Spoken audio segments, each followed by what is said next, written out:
में आती है। खुदा बाप, ये सच है कि अगर आप ही की तरफ से ना दिया जाए तो इंसान के हाथ में कुछ भी नहीं है। ये जो तोड़ा आज आपने मुझे दिया है, मैं इसके लिए आपकी शुक्रगुजार हूँ। आज इसका लेन देन मैं आपके लोगों के साथ कर रही हूँ, ताकि खुदा बाप आपके कलाम को लोगों तक पहुंचा सके। खुदा बाप, जितने सुनने वाले भाई बहन, सबको आपके बेटे यीशु के लहू में सील कर देते हैं।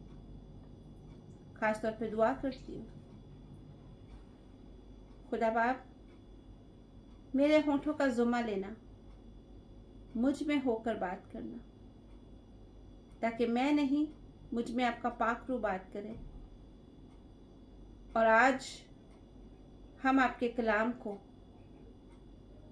समझ के साथ सीख सके, अपने मन में जगह दे सके। मैं हवाई परिंदे को झिड़कती हूँ जो दुखों की सूरत में, बीमारियों की सूरत में, मसरूफियत की सूरत में आपके कलाम को चुराने के लिए तैयार बैठा है। मैं उसको झिड़कती हूँ कि आज आपके कलाम का जो बीज बोया जाए, उसको कोई हवाई परिंदा उड़ा के ना ले जाए, बल्कि आपका कलाम, आपका वचन हमारे मन में जगह पाए, अच्छी ज़मीन पाए, ताकि वो उसमें बढ़े, उसमें फले और फल लेकर आए, ताकि हम घटे और हमें आपके बेटे यीशु का नाम बढ़ता जाए। यीशु मसीह नासरी के नाम में एक मन होकर मांगते हैं, आमीन आमीन आमीन आमीन। हालेलुया। हालेलुया। तो बात हो रही है बचपन से हमारी माएँ, दादियाँ, नानियाँ जब भी कुछ ऐसा बुरा होता है तो वो कहती हैं, हाय ओ रब्बा ऐ की कीता, या खुदा ने हमारी ज़िंदगी में ये मुश्किल लाया। फिर अक्सर हम लोग सुनने में देखते हैं, सुनते हैं कि जब भी कोई मुश्किल आती है तो हम लोग क्या बोलते हैं, कोई बात नहीं, हम भी तो संसार के साथ ही हैं, दुनिया के साथ ही हैं, कोई बात नहीं, ये दुख खुदा की तरफ से है, बीमारी खुदा की तरफ से है, ये परेशानी खुदा की तरफ से एक इम्तिहान है, आजमाइश है। हम ऐसे बोलते हैं। कुछ भी बुरा होता है तो हम सीधा सीधा ये कहते हैं कि ये परमेश्वर की ओर से है, ये परमेश्वर हमें कुछ सिखाना चाहता है, खुदा हमें कुछ सिखाना चाहता है, इसके लिए ये आजमाइश हो रही है। मैं इस दुख में हूं, मैं इस इम्तिहान में हूं, मैं इस मुश्किल में हूं। ये बड़ी कॉमन सी बात है हमारी सोसाइटी में। हम अगर अपने इंडिया पाकिस्तान को देखें तो यहाँ पर जो पंजाबी कम्युनिटी है, क्योंकि हम पंजाबी हैं तो सुनने में यही आता है, जब परमेश्वर की इच्छा होगी, जब खुदावन की मर्जी होगी तो वो ये काम कर देगा। बच्चों को नौकरी, हालात बेहतर होना, हम ऐसे कहते हैं। मैं आपको बताना चाहती हूँ कि आज तक हम इस चीज को समझ ही नहीं पाए कि ये जो हमले होते हैं, दुखों के, परेशानियों के, बीमारियों के, ये हम पे करता कौन है। ये तो बिल्कुल उसी तरह है कि हम एक ऐसे इंसान को पकड़ लें जिसने कुछ किया ही नहीं है और हम उसको मार रहे हो, और वो बंदा कह रहा है कि मुझे तो पता ही नहीं है, मैंने तो ये काम किया ही नहीं है।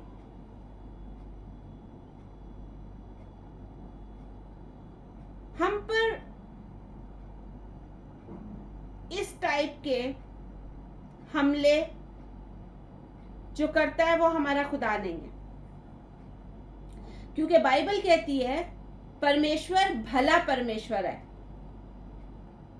वो भला है, वो भलाई करता है।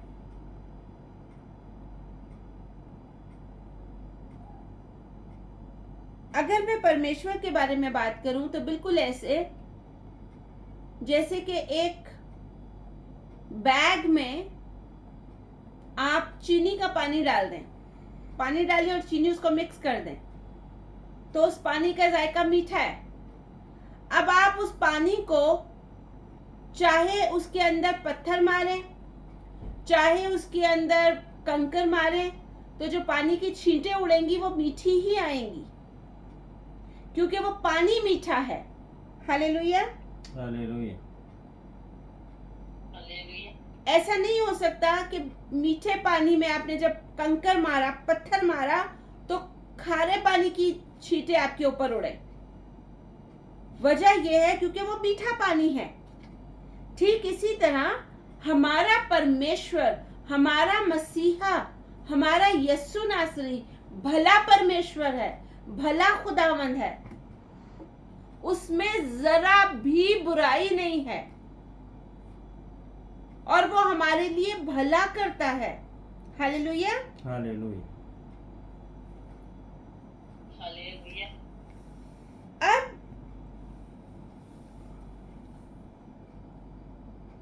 हम जो लोग हैं, कुछ भी होता है हमारे जीवन में, हम सीधा से उसे परमेश्वर के नाम पर डाल देते हैं, खुदा के नाम पर डाल देते हैं।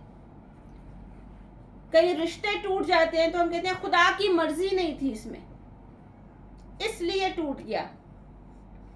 हस्बैंड छोड़ जाते हैं, बच्चे छोड़ जाते हैं, तो हम क्या कहते हैं, परमेश्वर की मर्जी नहीं थी। जबकि वचन ये कहता है परमेश्वर भला परमेश्वर है, उसमें जरा भी बुराई नहीं है। एक नुक्ता जो होता है, उतनी भी बुराई परमेश्वर में नहीं है। हालेलुया। हालेलुया। क्योंकि वो भलाई का परमेश्वर है, वो भला परमेश्वर है, उसमें थोड़ी सी भी बुराई नहीं है। हालेलुया। हालेलुया। हालेलुया। हमें देखना यह है कि हम पर जो हमला है वो करता कौन है। हम पर ये सारे दुखों के, मुश्किलात के जो हमले आते हैं, जो हम परेशानियां हमारे जीवन में आती हैं, कैसी भी परेशानी हो, वो शैतान की ओर से आती है।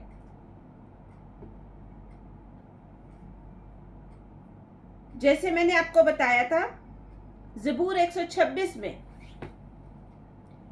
परमेश्वर का कलाम कहता है जो रोते हुए बीज बोने जाता है वो हंसते हुए काट कर लौटते हैं। जब वो वापस आते हैं तो हंस रहे होते हैं, क्योंकि उनके जो थैले हैं वो दानों से भरे होते हैं। और फिर बाइबल कहती है खुदावन से मोहब्बत रखने वालों के लिए, परमेश्वर से प्रेम करने वालों के लिए सारी चीजें भलाई को उत्पन्न करती हैं, भलाई पैदा करती हैं। गर्चे हमारे जीवन में शैतान मुश्किलें लाता है, दुख लाता है, परेशानियां लाता है, लेकिन हमारा परमेश्वर उन दुखों को, उन बीमारियों को, उन परेशानियों को हमारी भलाई के लिए इस्तेमाल कर लेता है। हालेलुया। हालेलुया। ये बिल्कुल उसी तरह है जैसे आप किचन में काम कर रहे हैं, आप कुछ बना रहे हो, उसमें अगर चीनी ज्यादा हो गई है तो आप उसमें दूध ज्यादा डाल दोगे ताकि मीठा बराबर हो जाए। कभी भी ऐसा नहीं होगा कि खाने का अच्छा टेस्ट ना हो और हम वो खाना अपनों को खाने को दे दें। नमक ज्यादा है तो हमारे पास अलग अलग टिप्स हैं, तरीके हैं नमक को कम करने के। ठीक उसी तरह जब कुछ बुराई होती है हमारी जिंदगी में बुरा हो रहा होता है तो परमेश्वर हमारे भले के लिए उसको इस्तेमाल कर लेते हैं। हालेलुया। हालेलुया।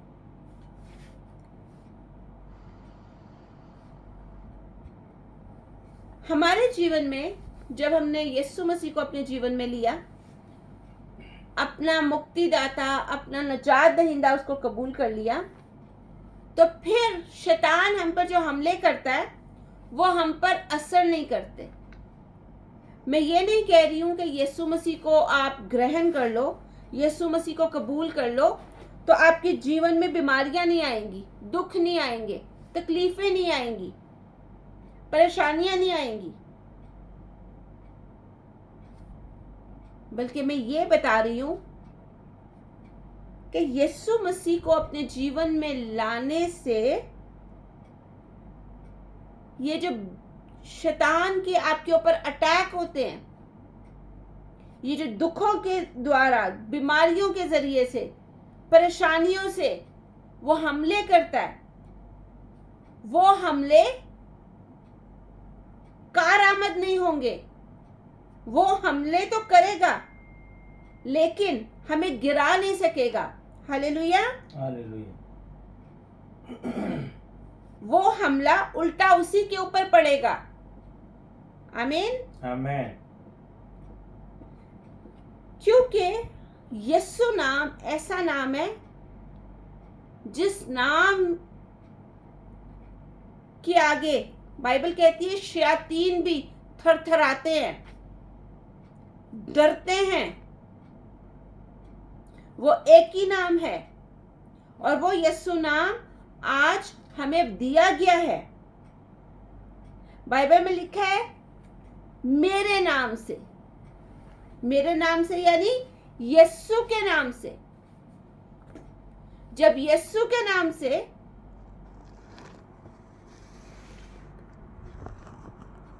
हम कुछ मांगते हैं तो हमें पिता परमेश्वर की ओर से वो मिलता है। हालेलुया। हालेलुया। हालेलुया। इतनी बात आपको समझ में आ रही है? जी। हाँ जी, हाँ जी। मैंने अक्सर सुना है किसी के कोई अपना जब इस दुनिया से चला जाता है तो हम सीधा सीधा कहते हैं परमेश्वर ने मेरा ये रिश्ता ले लिया, खुदा ने उसको मेरे से छीन लिया। किसी का भाई, किसी की बहन, माँ बाप, बच्चे, तो हम कहते हैं हमारा खुदा ने छीन लिया मुझसे, खुदा ने ले लिया। एक मिनट के लिए सोचें, उस पिता परमेश्वर ने अपना इकलौता बेटा, एक ही बेटा था उसका, एक ही, वो भी हमसे उसने बाज नहीं रखा, बल्कि हमारे उद्धार के लिए, हमारी निजात के लिए, हमारी जिंदगी के लिए, हमें बचाने के लिए उसने अपना इकलौता बेटा भी दे दिया।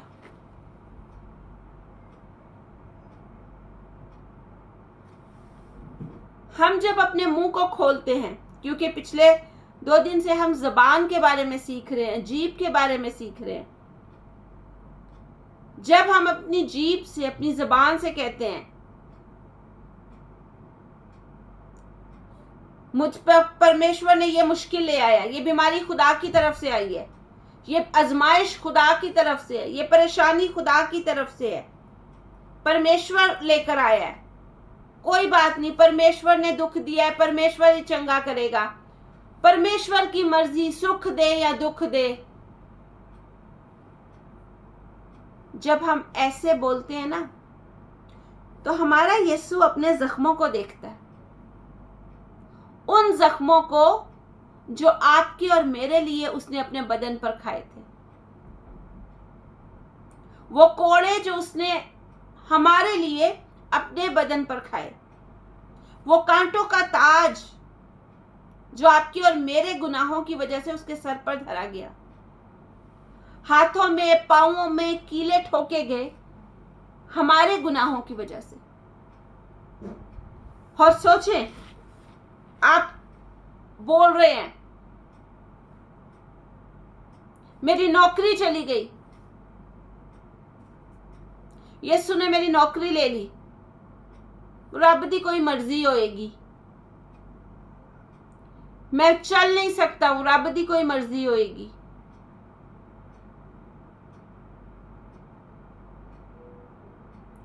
बाइबल में लिखा है, मैं इसलिए आया कि वो जीवन पाए और बहुतायत का जीवन पाए। मैं इसलिए आया कि वो जिंदगी पाए और कसरत की जिंदगी पाए। बहुतायत हिंदी में कहते हैं, कसरत जो है उसका मतलब है कि हर एक आशीष से भरी हुई, हर एक बरकत से भरी हुई कसरत, जहां पर कमी ना हो। बहुतायत का मतलब है जहां पर कमी ना हो। यीशु मसीह का वचन ये कहता है, मैं इसलिए आया कि वो जीवन पाए, वो जिंदगी पाए और कसरत की, बहुतायत का जीवन पाए। और हम कहते हैं नौकरी चलेगी, रब दी कोई मर्जी होएगी, बीमारी आ गई, रब दी कोई मर्जी होएगी। जब हम ऐसे बोलते हैं अपनी जीभ से, अपनी जुबान से, तो 1 मिनट के लिए सोचें कि यीशु मसीह अपने जख्मों को देख के कहता होगा, ये जो जख्म मुझे आए हैं, मेरी सूरत बिगड़ गई,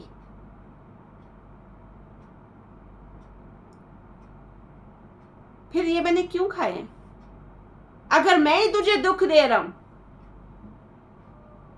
फिर मैंने ये क्यों खाए हैं? किसी की औलाद नहीं होती है तो हम कहते हैं परमेश्वर की इच्छा नहीं होगी,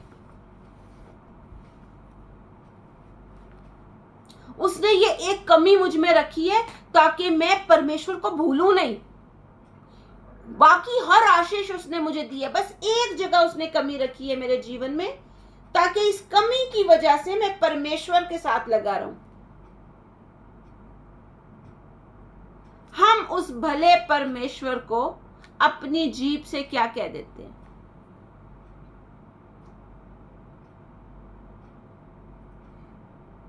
ये बीमारी है मेरे अंदर, बाकी सब कुछ मेरे बच्चे भी ठीक हैं, मेरा हर चीज परफेक्ट है, बस इस कमी की वजह से, ताकि मैं परमेश्वर से, मेरे अंदर घमंड ना आ जाए।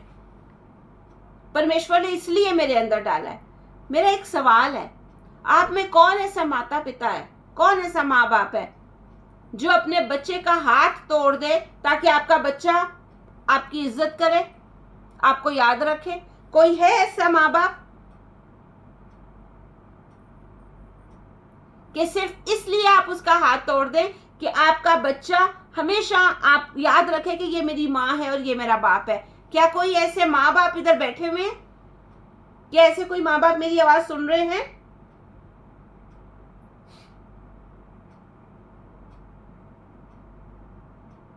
जब हम इंसान होके अपने बच्चों को दुख नहीं देना चाहते, सुख देते हैं, उनके लिए काम काज करते हैं, रुपया पैसा कमाते हैं, स्ट्रगल करते हैं उनको अच्छा जीवन देने के लिए, तो वो जो हमारा परम पिता है, वो जो हमारा आसमानी बाप है, वो हमारे जीवन में दुख कैसे रख सकता है? Hallelujah, hallelujah. हालेलुया। देखिए बाइबल में ये कहीं पर भी नहीं लिखा कि यीशु मसीह को मानो, यीशु के पीछे चलो तो आप पर दुख नहीं आएंगे, आप पर मुसीबतें नहीं आएंगी, आप पर बीमारियां नहीं आएंगी। बाइबल में ऐसा नहीं लिखा। कुछ लोग गलत बोल रहे हैं कि यीशु को मानो, यीशु नु ग्रहण करो तो आपकी मुश्किलें दूर हो जाएंगी, आपको कोई दुख नहीं मिलेगा।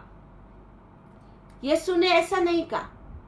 यीशु ने कहा दुनिया में दुख उठाते हो, संसार में दुख उठाते हो, लेकिन विश्वास रखो, ईमान रखो, मैं इस दुनिया को जीता हूं, मैं दुनिया पर गालिब आया हूं।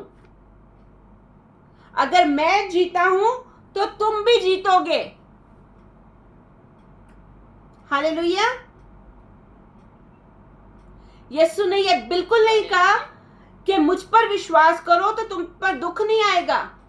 उसने कहा दुनिया में, इस संसार में दुख उठाते हो, लेकिन विश्वास रखो, ईमान रखो, मैं इस दुनिया पर गालिब आया हूं, मैं इन दुखों पर गालिब आया हूं, मैं बीमारियों से बड़ा हूं, दुखों से बड़ा हूं मैं। और फिर उसने कहा मैं इस दुनिया के आखिर तक, अंत तक कभी तुम्हें नहीं छोड़ूंगा। दुखों में चल रहे हो, मैं तुम्हारे साथ साथ चलूंगा, मैं तुम्हें हिम्मत देता रहूंगा, मैं तुम्हें गिरने नहीं दूंगा, मैं तुम्हारे जीवन में कमी नहीं आने दूंगा, तुम्हारी रोज की जरूरत को पूरा करूंगा। ठीक उसी तरह जैसे बियाबान में इस्राएली थे। आज हम क्या करते हैं, जमा कर रहे होते हैं। मैं ये नहीं कहती हूं जमा करना बुरी बात है, लेकिन हमारा पूरा ध्यान, पूरा मन हमारे रुपए, पैसे, प्रॉपर्टी की तरफ लग जाता है कि मेरा कितना बैंक बैलेंस हो गया है, कितनी प्रॉपर्टी बन गई है। याद करें वो समा जब हर रोज की रोटी आसमान से उतरती थी, एक ही दिन की उतरती थी, सुबह के लिए सुबह के टाइम में ही उतरती थी, और परमेश्वर ने कहा था रख ना छोड़ना इसको, जितने लोग हैं उतनी जमा करना, पकाना और खा लेना, शाम को फिर दूंगा फ्रेश, ताजा। हमने अपने आप को संसार में, दुनियावी बातों में उलझा दिया। मेरी जायदाद मेरे बाद मेरे बच्चों की, फिर उनके बच्चों की, फिर उनके बच्चों की। जो हमारी जरूरत है हम उसको भूल गए, हम अपनी चाहतों के पीछे पड़ गए।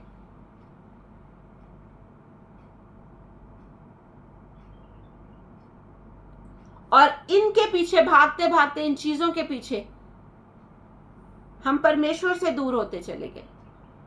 अब जब शैतान हम पर हमले करता है तो हम कहते हैं ये आजमाइश परमेश्वर की तरफ से है, ये दुख परमेश्वर की तरफ से है, ये इम्तिहान परमेश्वर के ओर से है, खुदा हमारा इम्तिहान ले रहा है। खुदा स्कूल मास्टर नहीं है, वो हमारा बाप है, वो हमारा फिदिया देने वाला है, अपने लहू से धोने वाला है, अपने जैसा बनाया है उसने हमें। जो गुण उसके अंदर है, जो खूबियां उसके अंदर है, वो सब हमारे अंदर डाली हैं उसने।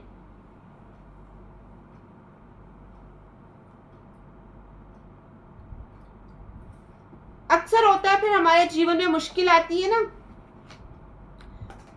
तो फिर हम बहुत धार्मिक बन जाते हैं, बहुत मजहबी बन के कहते हैं अय्यूब नबी पर भी तो ये दुख आया था, परमेश्वर ने उसे भी तो आजमाया था। हम अपने आप को अय्यूब के पास ले जाते हैं।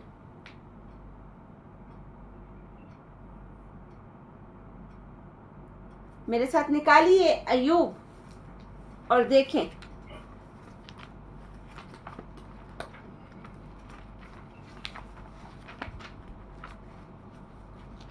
अय्यूब की किताब बुक ऑफ जॉब, उसका चैप्टर 1 है।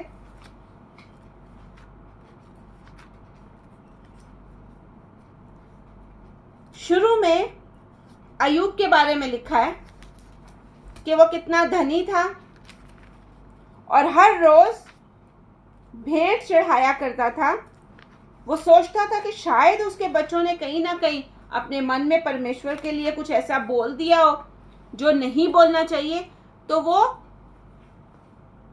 भेंट चढ़ाया करता था, पाप की भेंट, धन्यवाद की भेंट। ध्यान में रखना, अय्यूब पुराने नियम का बंदा था, उस टाइम तक यीशु मसीह इस संसार में नहीं आए थे। भविष्यवाणियां जरूर हो रही थी, लेकिन अभी तक आए नहीं थे। हम आगे देखते हैं कि एक दिन जब अय्यूब, उसके बेटे, सब लोग प्रार्थना में थे, तो क्या हुआ? मेरे साथ पढ़ें, मैं चाहूंगी 7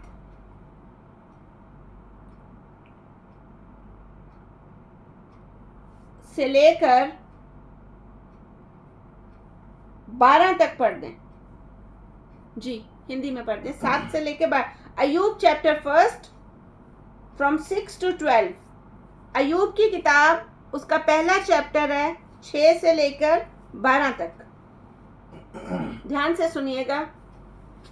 एक दिन यहोवा परमेश्वर के पुत्र उसके सामने उपस्थित हुए और उनके बीच शैतान भी आया। यहोवा ने शैतान से पूछा, तू कहां से आता है? शैतान ने यहोवा को उत्तर दिया, पृथ्वी पर इधर उधर घूमते फिरते और डोलते डालते आया हूं। यहोवा ने शैतान से पूछा, क्या तूने मेरे दास अय्यूब पर अपना ध्यान किया? क्योंकि उसके तुल्य खरा और सीधा और मेरा भय मानने वाला और बुराई से दूर रहने वाला मनुष्य कोई नहीं है। शैतान ने यहोवा को उत्तर दिया, क्या अय्यूब परमेश्वर का भय बिना लाभ के मानता है? 1 मिनट, ध्यान से सुनिए। अय्यूब, उसकी फैमिली प्रार्थना कर रही है। अय्यूब और उसकी फैमिली दुआ कर रही है। जैसे अभी हम लोग बैठे हुए हैं, हम दुआ कर रहे हैं वचन में, और बीच में लिखा है शैतान घूमता फिरता आ गया, सैर करता हुआ। हमें नहीं पता, हमारे चारों तरफ परमेश्वर की बाड़ा लगी है। शैतान को पता है, वो देख रहा है। सुनिए आगे। क्या तूने उसकी और उसके घर की और जो कुछ उसका है उसके चारों ओर बाड़ा नहीं बांधा? तूने तो उसके काम पर आशीष दी है और उसकी संपत्ति देश भर में फैल गई है, परंतु अब अपना हाथ बढ़ाकर जो कुछ उसका है उसे छू, तब वह तेरे मुंह से तेरी निंदा तब वह मेरे मुंह से तेरी निंदा करेगा। यहोवा ने शैतान से कहा, सुन, जो कुछ उसका है वह सब तेरे हाथ में है, केवल उसके शरीर पर हाथ ना लगाना। तब शैतान यहोवा के सामने से चला गया। बड़े भेद की बात है, समझने की कोशिश करें। जितने भाई बहन फेसबुक पर सुन रहे हैं, यूट्यूब पे सुनेंगे या गूगल मीट के द्वारा सुन रहे हैं, ध्यान से।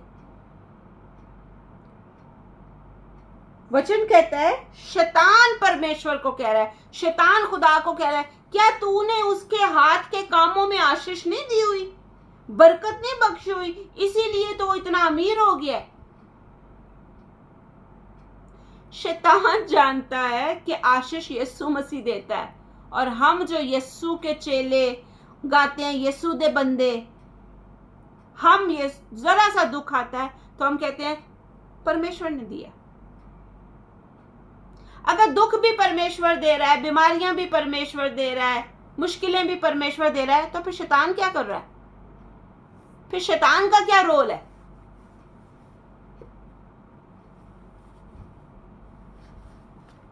फिर वचन में देखें क्या लिखा है। शैतान परमेश्वर को कह रहा है कि तूने जो बाड़ा लगाई है ना, वो हटा दे, जो उसको कवर करके रखा हुआ ना, उसको मेरे सामने खोल दे। तो देखो तेरे मुंह पर तुझे बुरा बोलेगा, जैसे आज हम बोलते हैं। सोचने की बात है, अय्यूब को यीशु नाम नहीं मिला था। अय्यूब को नहीं पता था कि जहां 2 या 3 जमा होते हैं उनके बीच में यीशु होता है। अय्यूब को यह वादा नहीं मिला था कि जो कुछ तुम मेरे नाम में मेरे पिता से मांगोगे, मेरे बाप से मांगोगे। ये वादा ना मिलने के बावजूद जब शैतान ने उसको छुआ तो उसके मुंह से कुछ भी गलत नहीं निकला। और बाइबल कहती है उसने बहुत कुछ बोला। उसको लगा कि ये सब कुछ परमेश्वर कर रहा है। क्यों? क्योंकि वो थोड़ी ना देख रहा था कि परमेश्वर और शैतान बातें कर रहे हैं। उसको थोड़ी ना पता था शैतान ने आके ये सब कुछ कहा है और शैतान ने इजाजत ली है परमेश्वर से, आज्ञा ली है। उसको थोड़ी ये पता था। उसको लग रहा था ये सब कुछ परमेश्वर कर रहा है। इसलिए उसने अपनी बीवी से कहा कि क्या हम परमेश्वर से सुख पाएं और दुख ना पाएं, क्योंकि कुछ उसे पता ही नहीं था। उसे नहीं पता था इस सच्चाई का।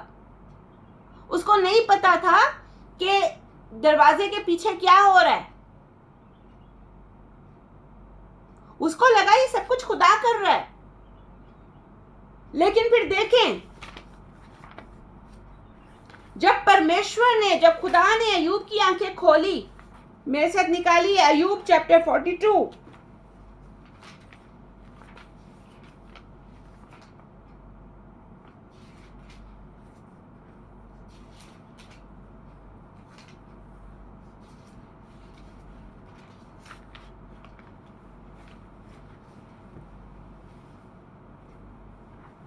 और उसका 1, 2, 3 पढ़ दें जल्दी से। 3, 4, 5, 6, 1 से 6। अय्यूब चैप्टर 42, अय्यूब चैप्टर 42, आखिरी चैप्टर है ये। जो आखिरी चैप्टर है, 1 से लेकर 6 तक, जल्दी से। तब अय्यूब ने यहोवा को उत्तर दिया, मैं जानता हूं कि तू सब कुछ कर सकता है और तेरी युक्तियां में से कोई रुक नहीं सकती। तूने पूछा, तू कौन है जो ज्ञान रहित होकर युक्ति पर पर्दा डालता है? परंतु मैंने तो जो नहीं समझा था वही कहा, अर्थात जो बातें मेरे लिए अधिक कठिन और मेरी समझ से बाहर थी, जिनको मैं जानता भी ना था। तूने कहा, मैं निवेदन करता हूं, सुन, मैं कुछ कहूंगा। मैं तुझसे प्रश्न करता हूं, तू मुझे बता। मैंने कानों से तेरा समाचार सुना था, परंतु अब मेरी आंखें तुझे देखती हैं। आगे। इसलिए मुझे अपने ऊपर घृणा आती है और मैं धूल और राख में पश्चाताप करता हूं। गौर से सुने, अय्यूब परमेश्वर को यूं जवाब दे रहा है कि मैं जानता हूं कि तू सब कुछ कर सकता है। आगे हम 3 पढ़ेंगे तो उसमें लिखा है, मैंने जो ना समझा वही कहा। उसको पता ही नहीं था कि ये उस पर हमले शैतान कर रहा है। फिर आगे वो कहते हैं, ऐसी बातें जो मेरे लिए अजीब थी और मैं उनको समझता नहीं था, जानता नहीं था। और फिर वो क्या कहता है, पहले तो मैंने कान से सुना था, लेकिन अब मेरी आंखों ने देखा है, इसलिए मैं तौबा करता हूं। जब परमेश्वर ने उस पर्दे को जो उसके बीच में था और परमेश्वर के बीच में था उसको हटा दिया, जब वचन का भेद उसके सामने खोल दिया, तो तब उसको समझ आया, ओहो, ये सब कुछ तो शैतान कर रहा था। मैं ऐसे ही परमेश्वर से गुस्सा था। मैं ऐसे ही परमेश्वर को कह रहा था कि मुझे मार दे। अच्छा था मैं अपनी मां के गर्भ में ही मर जाता। ये सब तो परमेश्वर नहीं कर रहा था, ये तो शैतान कर रहा था। जैसे ही उसको पता चला, उसने कहा, मैं तौबा करता हूं। मेरे भाइयों, मेरी बहनों, बहुत समय हम भी परमेश्वर पर, अपने खुदा पर इल्जाम लगाते रहते हैं। खुदा ने ये किया, खुदा ने वो कर दिया, खुदा ने ऐसा किया, खुदा ने वैसा किया। मैं आपको बताना चाहती हूं, वो भला परमेश्वर है, वो प्रेम करने वाला खुदा है। वो हम पर कभी बुराई नहीं लेके आता, वो कभी हम पे बीमारियां नहीं लाता, वो कभी हम पे दुख नहीं लाता। ये हम पर शैतान हमले करता है। अय्यूब के पास यीशु नाम नहीं था, लेकिन आपके और मेरे पास यीशु नाम है। आज यीशु का नाम लेकर शैतान के सामने खड़े हो जाइए, वो आपसे भाग जाएगा, क्योंकि वचन ऐसे कहता है, शैतान का मुकाबला करो तो वो तुमसे भाग जाएगा। आमीन आमीन। आमीन। आज यीशु के नाम में खड़े होकर शैतान का मुकाबला कीजिए, वो आपसे भाग जाएगा। हालेलुया। हालेलुया। आइए अपने सरों को झुकाएंगे, हम दुआ करेंगे। Thank you. जिंदा पाक खुदावंद, आपका शुक्र, आपकी तारीफ, आपकी हमद, आपकी सताइश करती हूँ। शुक्र करती हूँ खुदा बाप कि आपने हमें यीशु नाम दिया है, यीशु का लहू दिया है। आपने हमें यह वादा दिया है कि जहां कहीं मेरे नाम से 2 या 3 जमा होते हैं, मैं उनके बीच में हूं। आपने हमें यह वादा दिया है कि मेरे नाम से, मेरे बाप से जो कुछ मांगोगे वो तुम्हारे लिए करेगा। हम आपका शुक्र करते हैं। आप भले परमेश्वर हैं, आप भलाई के परमेश्वर हैं। हम आपकी भलाई के लिए आपका शुक्रगुजार हैं। खुदा बाप, हमें अपने कलाम की सच्चाई में आगे बढ़ने का फजल दीजिए। हमारी आंखें खोलें ताकि हम सच्चाई को देखते हुए आप में बढ़ के आपके नाम को जलाल दे सके। इस वचन के लिए हम आपके शुक्रगुजार हैं। अपने लोगों को आशीष देना, अपने नाम को उनके जीवन में और ऊंचा करना, यीशु के नाम में। आमीन आमीन आमीन आमीन आमीन। आमीन।